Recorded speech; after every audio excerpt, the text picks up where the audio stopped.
Hello, this is Chaudhry Mahmood Anwar, your statistics instructor. Welcome back to my channel. Today, I'm gonna brief you on central tendency and how to measure the central tendency. It's very important in statistics. So the first question is, what is central tendency? The central tendency is the tendency for the values of a random variable to cluster around its mean, mode, and median. So always remember, there are three basic types of measures for central tendency. Number one is mean, number two is mode, and number three is median. There are some other measures as well, but these three are prominent.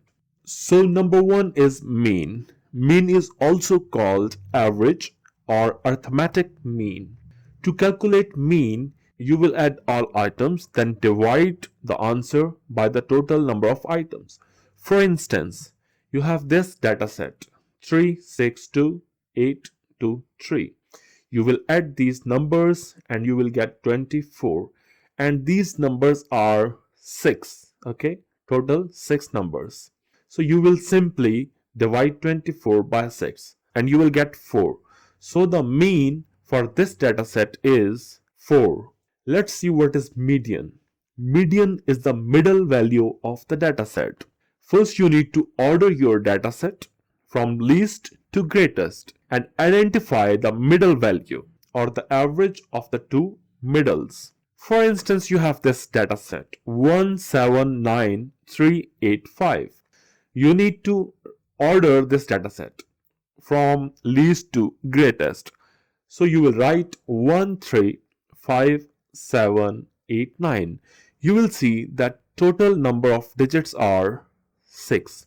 So the median is 5 plus 7, okay, 12 divided by 2, 6. So the median is 6. If the number of digits in your data set is odd, then simply the middle value is the median of your data set. So in this case, the median value is 6.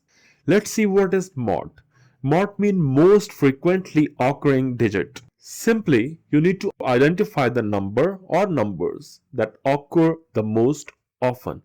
In your sample data set, 2, 6, 2, 9, 2, 6.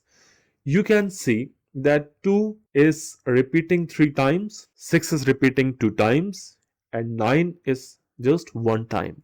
2 is repeating more frequently. So 2 is the mode of this data set. Now the most important question in statistics and economics is where to use the central tendency measures. Simply speaking, where you will use mean, mode, and median. So always remember, most of the people don't know normally and they do not understand how to use mean, median, and mode, and where to use mean, median, and mode.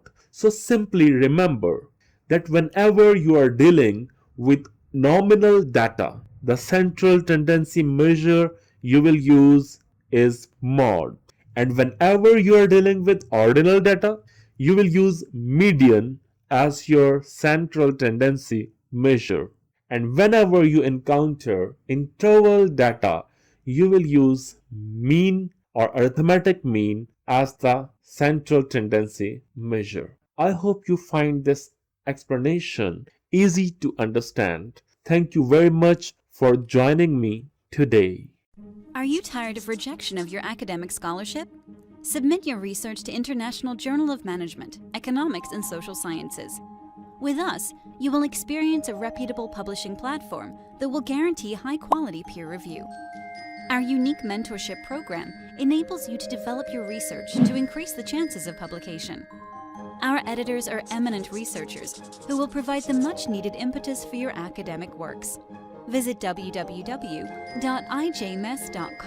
and get your work published.